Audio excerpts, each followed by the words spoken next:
하나님의 말씀을 봉독하겠습니다. 히브리서 13장 20절과 21절 말씀입니다. 신약성경 369면에 있습니다. 히브리서 13장 20절과 21절 말씀입니다. 양들의 큰 목자이신 우리 주 예수를 영원한 언약의 피로 죽은 자 가운데서 이끌어내신 평강의 하나님이 모든 선한 일에 너희를 온전하게 하사 자기 뜻을 행하게 하시고 그 앞에 즐거운 것을 예수 그리스도로 말미암아 우리 가운데서 이루시기를 원하노라. 영광이 그에게 세세 무궁토록 있을지어다. 아멘. 히브리서 이제 마지막 부분에 오자 이 저자는 편지 말미에 늘 하듯이 축복된 인사로 편지를 마무리합니다. 20절과 21절은 대표적으로 평강과 기쁨을 축원합니다. 우리 모두가 원하는 것이죠. 평강과 기쁨. 성경은 우리 아버지이시고 창조주이신 우리 하나님에 대하여 그 하나님이 우리에게 이 평강과 기쁨 주시기를 원하는, 우리를 사랑하시는 하나님이라 어느 곳에서나 주장합니다. 대표적인 성경으로 민수기 6장 24절 이하에서는 하나님께서 모세와 아론에게 이스라엘을 축복할 때 이렇게 해라. 여호와는 네게 복을 주고 너를 지키시기를 원하며 여호와는 그 얼굴을 너희에게 비치사 은혜 베풀기를 원하며 여호와는 그 얼굴을 드사 너희에게 평강 주시기를 원한다. 이렇게 약속합니다. 그게 하나님의 뜻입니다. 신약에도 있죠. 잘 아시는 데살로니가 전서 5장 16절 이해합니다. 항상 기뻐하라. 쉬지 말고 기도하라. 범사에 감사하라. 이는 그리스도 예수 안에서 너희를 향하신 하나님의 뜻이니라. 항상 기쁘게 해주시고 쉬지 말고 기도니까 쉬지 않고 응답하시고 범사에 감사하려니까 가장 사소한 일에까지 하나님이 우리를 만족해 하실 것입니다. 그러나 현실은 그렇지 않습니다. 우리만 잘못돼서 그런 게 아니라 성경에도 있으니까 이렇게 약속한 이 하나님이 또는 우리의 존재와 인생이 왜 이 약속과 다른지, 어디서 기차가 탈선했는지 한번 봅시다. 시편 22편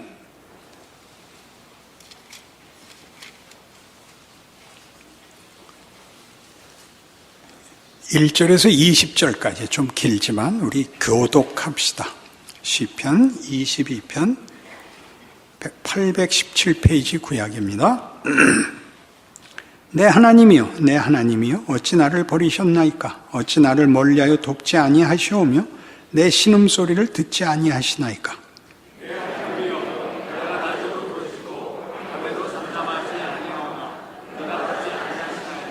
이스라엘의 찬송 중에 계시는 주여, 주는 거룩하시니이다.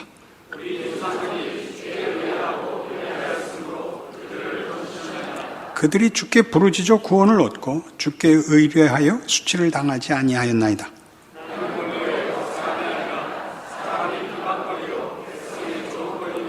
나를 보는 자는 다 나를 비웃으며 입술을 비죽거리고 머리를 흔들며 말하되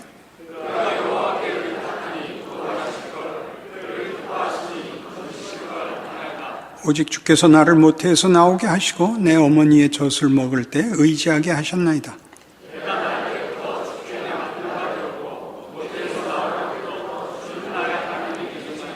나를 멀리하지 마옵소서. 환난이 가까우나 도울 자 없나이다.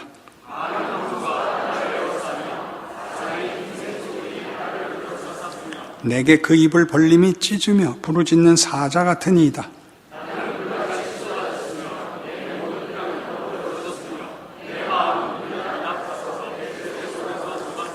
내 힘이 말라 질그릇 조각 같고 내 혀가 입천장에 붙었나이다. 주께서 또 나를 죽음의 진토 속에 두셨나이다.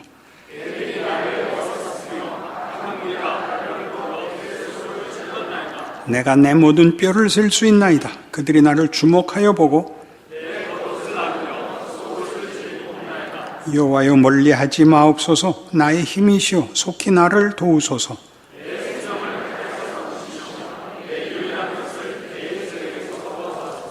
이 비명은 분명히 현실적인 것이고 그가 하나님께 부르짖고 있지만 응답을 받지 못하고 있습니다. 하나님은 우리를 평강과 기쁨으로 원하고 있지만 어디서 잘못된 것일까요? 우리 쉽게 생각할 수 있는 것, 죄를 져서 그렇다. 그럴 수 있습니다. 시편 103편으로 가시죠.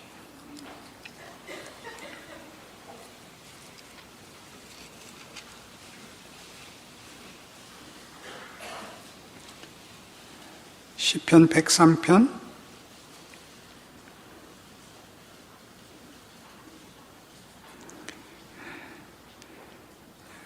8절에서 14절까지 교독합니다.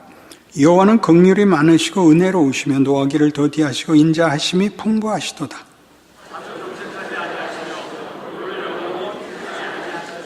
우리의 죄를 따라 우리를 처벌하지는 아니하시며 우리의 죄악을 따라 우리에게 그대로 갚지는 아니하셨으니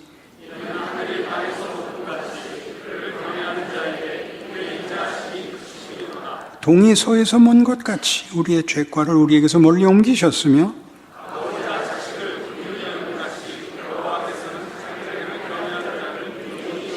같이 봅니다. 이는 그가 우리의 체질을 아시며 우리가 단지 먼지뿐임을 기억하심이로다. 죄도 용서해 주신대잖아요. 하늘이 땅보다 높음같이 아비가 자식을 불쌍히 여김같이 하나님은 죄도 용서해 주십니다. 하나님은 원래 복 주시기를 원하고 죄를 지으면 죄대로 갚지 않으신답니다. 그런데 시편 22편은 왜 그렇게 아우성을 치고 있을까요? 51편으로 갑니다.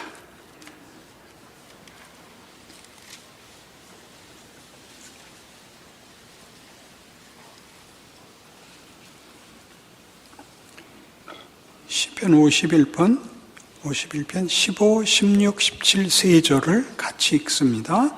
주여 내 입술을 열어주소서. 내 입이 주를 찬송하여 전파하리다. 주께서는 제사를 기뻐하지 아니하시나니 그렇지 아니하면 내가 드렸을 것이라. 주는 번제를 기뻐하지 아니하시나이다. 하나님께서 구하시는 제사는 상한 심령이라. 하나님이여 상하고 통회하는 마음을 주께서 멸시하지 아니하시리이다. 다윗의 회개십니다. 그러니까 다윗이 회개하고 그 마음에 하나님 앞에서의 부끄러움과 죄를 지은 모든 고통 속에서 하나님 앞에 부르짖는 시로 우리 넉넉히 이해합니다. 하나님이 이 간절한 기도와 이 통회하는 마음을 받아주실 것이다. 그렇습니다. 하나님께서 우리에게 복 주시기를 원하고 우리의 죄를 사하시기를 원한다면 아예 처음부터 죄 지을 때 막으시면 제일 좋잖아요. 그렇죠? 우리가 잘못된 생각을 하거나 잘못된 길을 선택했을 때 하나님께서 막아주시면 서로 좋잖아요. 근데 왜 상한 심령과 통회하는 마음을 요구하실까요? 그렇게 애달게 회개하면 용서해 준다. 그렇게 얘기하려면 앞에서 본 103편에서는 하나님이 넉넉히 용서해 주시잖아요. 우리가 애걸복걸해서가 아니라 하나님의 하나님 되심이 동이 서에서 먼 것 같이 그 죄과를 던져버리시고 잊으시고 우리의 체질을 아시고 우리를 불쌍히 여기사 하나님이 용서해 주신다가 선행되어야 하는데 이렇게 통회하고 자복해야 용서해 주는 것이다 라고 얘기를 하는 것으로는 이 본문이 가지는 뜻이 다 만족스럽지가 않습니다. 고통받는 것은 네 잘못이고 네가 잘못한 것을 알았을 때는 회개해라 이렇게 나오는 상한 마음과 통회하는 마음이기보다 하나님이 우리를 속상하게 하시는 것이 근본 목적인 것 같이 보인단 말이죠. 그런 생각을 하다니. 우리 인생이 그렇잖아요. 잘못한 것만 있는 것이 아니라 원치 않는 고난이, 원치 않는 비극이 우리 생애에 있어서 하나님이 우리가 울부짖을 때 맞다, 네가 지금 속상해하는 그것이 내가 원하는 길이다, 이렇게 말씀하신다는 거죠. 이쯤에서 돌아가시는 것이 좋지 않을까? 괜히 또 험한 소리 듣느니 기독교가 그런 얘기를 한다고? 라고 여러분 놀라실 수 있습니다. 십자가 사건은 우리가 아는 간단한 공식으로는 이해가 되지 않지 않습니까? 죄 없으신 하나님의 아들이 우리를 위하여 우리 손에 비난과 수치 속에 돌아가신다는 것이 무슨 영광이며 무슨 기쁜 일이겠습니까? 말이 안 되는 일 아닙니까? 그러나 그것을 성경은 하나님의 자기 증명, 자기의 영광됨, 선하심, 우리를 향한 사랑을 증명하는 방법으로, 수단으로, 최선의 길로 선포하고 있습니다. 그래서 이 길, 이 모순과 갈등의 길에 대한 성경의 가장 대표적인 인물이 모세입니다. 출애굽기 3장으로 갑시다.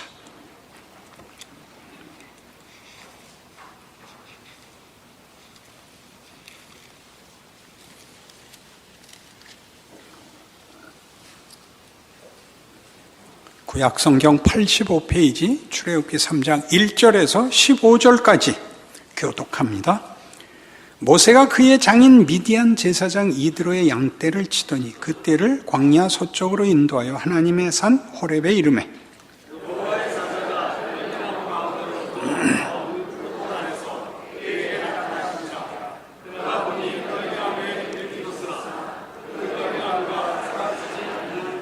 이에 모세가 이르되 내가 돌이켜 가서 이 큰 광경을 보리라. 떨기나무가 어찌하여 타지 아니하는고 하니 그때에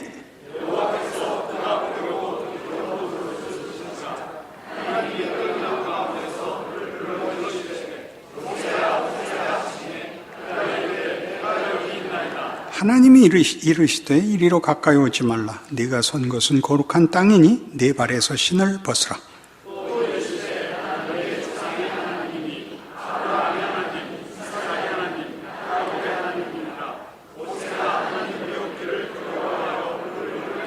여호와께서 이르시되 내가 애굽에 있는 내 백성의 고통을 분명히 보고 그들이 그들의 감독자로 말미암아 부르짖음을 듣고 그 근심을 알고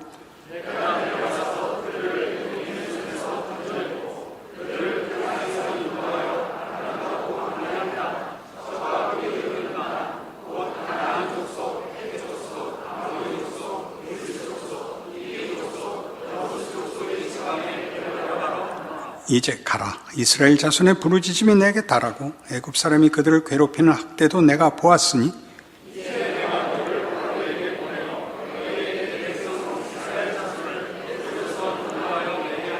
모세가 하나님께 아뢰되 내가 누구이기에 바로에게 가며 이스라엘 자손을 애굽에서 인도하여 내리까?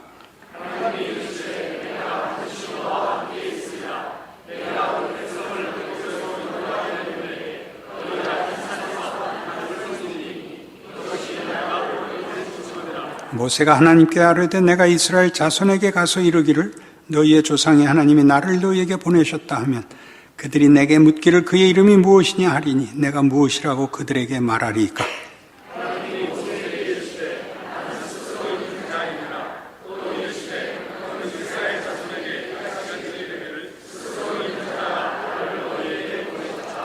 같이 봅니다. 하나님이 또 모세에게 이르시되 너는 이스라엘 자손에게 이같이 이르기를 너희 조상의 하나님 여호와 곧 아브라함의 하나님, 이삭의 하나님, 야곱의 하나님께서 나를 너희에게 보내셨다 하라.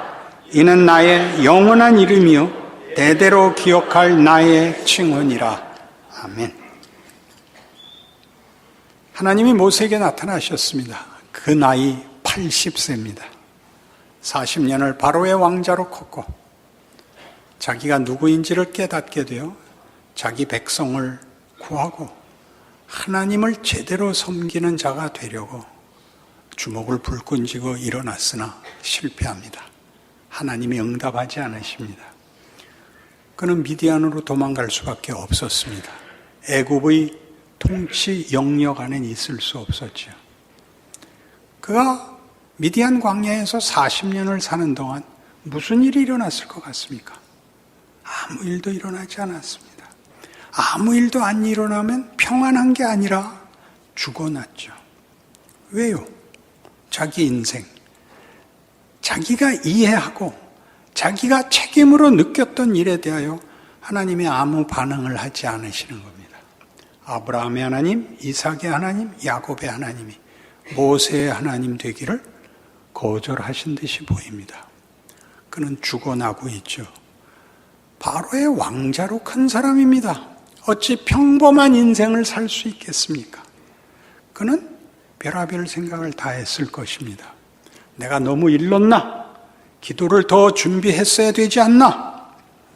내가 그때 더 참아서 애굽에 그냥 있었어야 되나?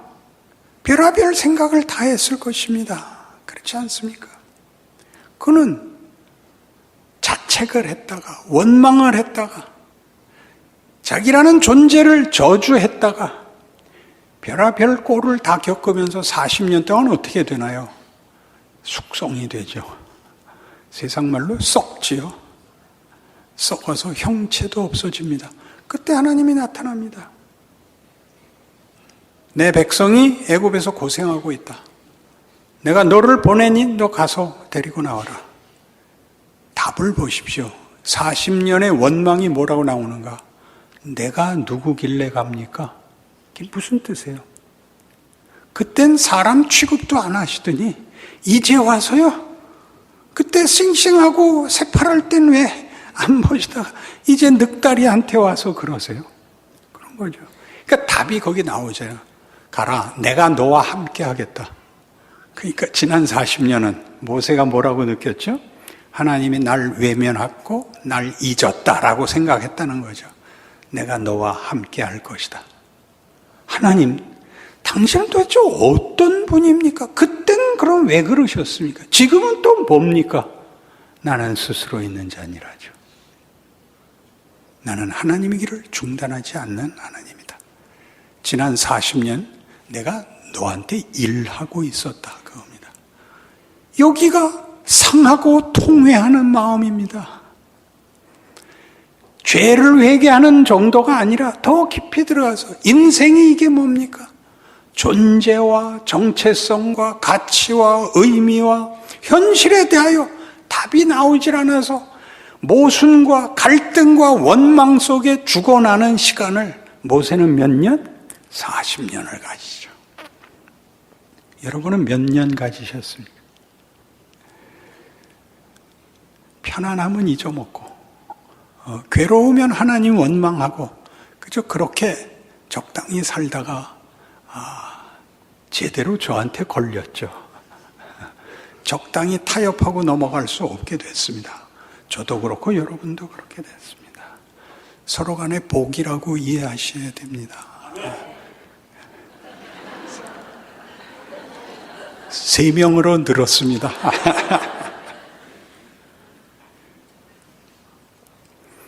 모세는 할 수 없이 갑니다.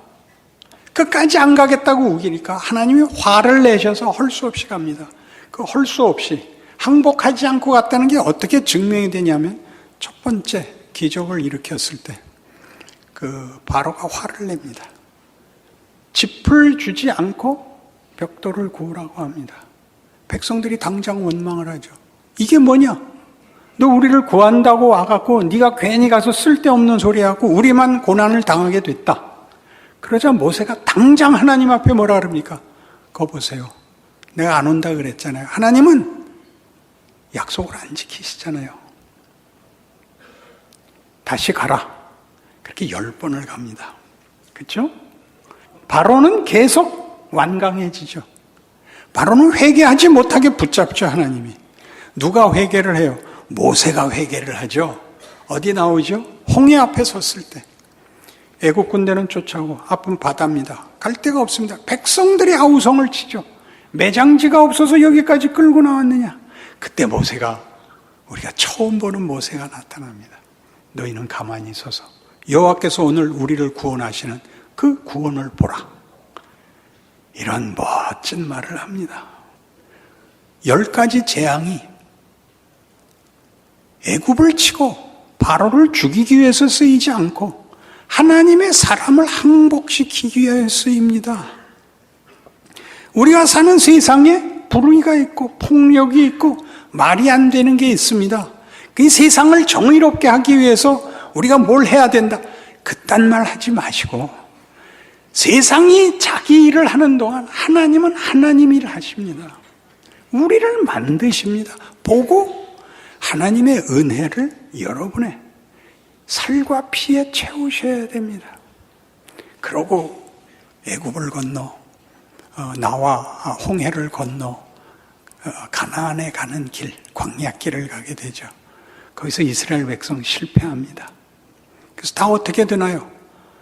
홍해를 건넌 20살 이상의 성인들은 다 광야에서 죽어라. 그 후손 데리고 들어가겠다. 이렇게 되죠. 모세는 그때 실수하지 않았습니다. 여호수아와 갈렙, 믿음을 지킨 두 사람과 모세는 광야에서 죽게 되지 않았습니다. 모세는 왜 못 들어갔죠? 무리바 사건 때문에 못 들어갑니다. 물이 없다고 백성들이 아우성치고 모세가 하나님께 기도하자 하나님께서 반석을 명하여 물을 내라 했을 때 그가 반석을 칩니다. 반석을 친 것과 명한 것이 뭐 그렇게 대단한 것이라서 그도 못 들어가게 됐을까요? 성경은 그가 하나님의 거룩함을 막았다. 나타내지 않았다. 그가 성질을 부렸다. 이런 식으로 표현되어 있습니다. 성질을 부리면 주로 뭘 던지지 않습니까? 그죠? 우리 집에 구두 주걱이 있습니다. 이만한 서서 할 거. 그게 옛날에 파리를 잡다 그랬는지 뭘 쳐서 그 대나무가 세로로 쪼개져서 3분의 2만 남았는데 저희 손녀딸이 어느 날 오더니 그걸 보더니 깔깔깔깔 웃었습니다. 할머니, 이게 왜 이렇게 됐어? 무슨 말인지 하나도 몰라요? 집에서 애들 패 갖고 그렇게 되는 거 아니에요? 애들 없는 할아버지, 할머니 둘이 사는데 이게 왜 이렇게 됐어? 하나님 그때 뭐라 그런지 아세요? 모세야, 너 왜 내 자식들한테 지랄이냐? 너 가나안 못 들어온다. 모세가 알아듣습니다. 내가 잘못했구나가 아닙니다. 얘네들이 자식이구나. 나는 얘네들을 위하여 부름받은 종이구나. 그렇다. 이들이 실패해서 여기서 죽어야 된다면 나를 세운 그 뜻을 따라 내가 이들과 함께 죽는 게 명예다. 알아듣는다고요. 알아듣는다고요. 모세의 위대함은 여기에 있습니다. 가나안 들어가고 못 들어가고가 문제가 아니라 이들과 함께 죽을 수 있게 해주셔서 감사합니다. 이렇게 되죠. 놀랍습니다. 성경은 우리에게 지금 그 말을 하고 있습니다. 우리의 분노, 우리의 원망, 그것들이 일을 하고 있는 중이라고요. 하나님께서. 그가 아들이시라도 받으신 고난으로 순종함을 배워서 온전하게 되었다. 모세는 어디서 온전하게 된다고요? 무리바에서 승질 부려갖고 벌 받아가지고 알아먹는다고요. 네, 못 알아들을 줄 알았습니다. 내가 알아듣게 예화를 하나 들죠. 대부라는 영화가 있습니다. 조폭 영화가 설교에 인용된다? 대부라는 영화는 시작에 첫 장면이 뭐냐면 돈 꼴레오네가 그 유명한 마피아 패밀리의 수장이 자기 딸 시집 보내는 파티로 시작을 합니다. 모든 일가 친척이 모여서 춤을 추며 기뻐하며 축하하는데 다른 패밀리들의 그 보스들도 문안을 옵니다. 어떻게 안 와요? 최고 패밀리인데. 그 재밌는 모습이 100% 벤츠를 타고 옵니다. 그것도 까만 차입니다. 다 모여서 축하하고 최고의 그 파티의 백미가 아버지가 이제 시집가는 딸하고 춤을 추는 것이 최고의 순서가 되어 있습니다. 마치고 돈 꼴레오네는 이제 엿들을 수 없는 방에 갑니다. 사업을 해야 됩니다. 결혼 축하하러 온 건 겉의 모습이고 실제로는 얘기를 하고 온 겁니다. 저 아무개 패밀리와 우리 패밀리 사이에 이 중간 경계선이 무너졌습니다. 어떻게 하면 좋겠습니까? 넌 어떻게 하면 좋겠느냐? 저는 이렇게 하면 좋겠습니다. 넌 어떻게 하면 좋겠느냐? 저는 이렇게 했으면 좋겠습니다. 그럼 그 사이에서 서로 반을 골목길로 나누자. 뭐 이런 결정들을 내려주고, 또 누구는 와서 제가 이번에 아주 좋은 시나리오를 봤는데 그 저격입니다, 제가. 근데 그걸 맡은 감독이 저를 미워해서 안 시켜줍니다. 제가 그걸 하게 해 주십시오. 그래, 걱정 마라. 그 기억나시죠? 감독이 말 안 들어서 말대가리 잘라서 침대에 놓는 장면은 기억나시죠? 기억나는 건 말대가리밖에 없단 말이죠. 그리고 이태리에서 이민 온 같은 조국을 가진 장의사가 와서 부탁을 합니다. 꼴레오네 씨, 제 딸 아이가 백인 아이들한테 치욕을 당하고 폭행을 당해서 피투성이 거의 죽을 모습이 돼서 왔습니다. 돈은 얼마든지 드릴 테니까 복수를 해 주십시오. 그러자 마론 브란도가 갑자기 마론 브란도로 이름을 바꾼 이유는 뭘까요? 이렇게 쳐다보며 답을 합니다. 이봐, 너는 여기 와서 나에게 존경을 표하지도 않고 내 손에 입을 맞추지도 않고 내 손자 나이도 묻지 않았어. 그리고 다짜고짜 돈은 얼마든지 줄 테니까 사람 죽여달라고? 네가 만일 내 식구였다면, 아니 내 친구였다면 너에게 일어난 일은 내 일이 되는 거야. 그런 건 부탁하는 게 아니야. 그래서 이 장의사가 무릎을 꿇죠.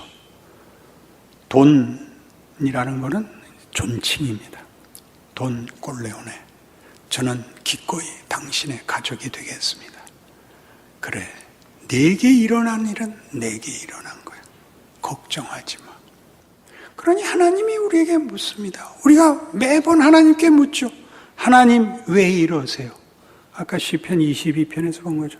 하나님 어찌하여 왜 내게 이러십니까? 나 네게 최선을 다하고 있다. 난 너를 위해서 널 찾아갈 수 있고 죽을 수 있다. 내가 뭘 아끼느냐? 내가 거꾸로 묻고 싶다. 난 너에게 뭐냐? 돈 꼴레오네가 묻습니다. 난 너에게 뭐냐? 난 너에게 다만 기관단총이나 비수나 독약에 불과하냐? 너는 내게 존경도 사랑도 친밀감도 표하지 않았다. 하나님이 그렇게 묻고 있습니다. 여러분의 소원은 여러분 평안하기 위하여 하나님이 다만 조작 가능한 기계에 불과하게 됐죠. 그 정도로는 하나님의 자녀라는 이름에 못 미칩니다. 하나님이 얼마나 굉장한 분인가를 제대로 이해하셔서 여러분이 사는 현실이 기적이 되게 하시고 명예가 되게 하시고 기쁨이 되게 하시는 그런 신앙인이 되도록 결심하여 주십시오. 기도하십시다. 하나님 아버지, 우리의 철없고 실력 없는 것을 고백합니다. 하나님, 우리 죄를 용서하시는 것이 아니라 우리를 기르시는 하나님, 우리를 사랑하시는 하나님을 항복해 하여 주시옵소서. 우리 인생을 넉넉히 살아내게 하옵소서. 세상은 우리에게 공포요, 시험이요, 헛것에 불과합니다. 진리와 생명과 영광과 자랑의 하나님의 그 자녀로 사는 기쁨과 실력을 주옵소서. 예수님 이름으로 기도합니다. 아멘.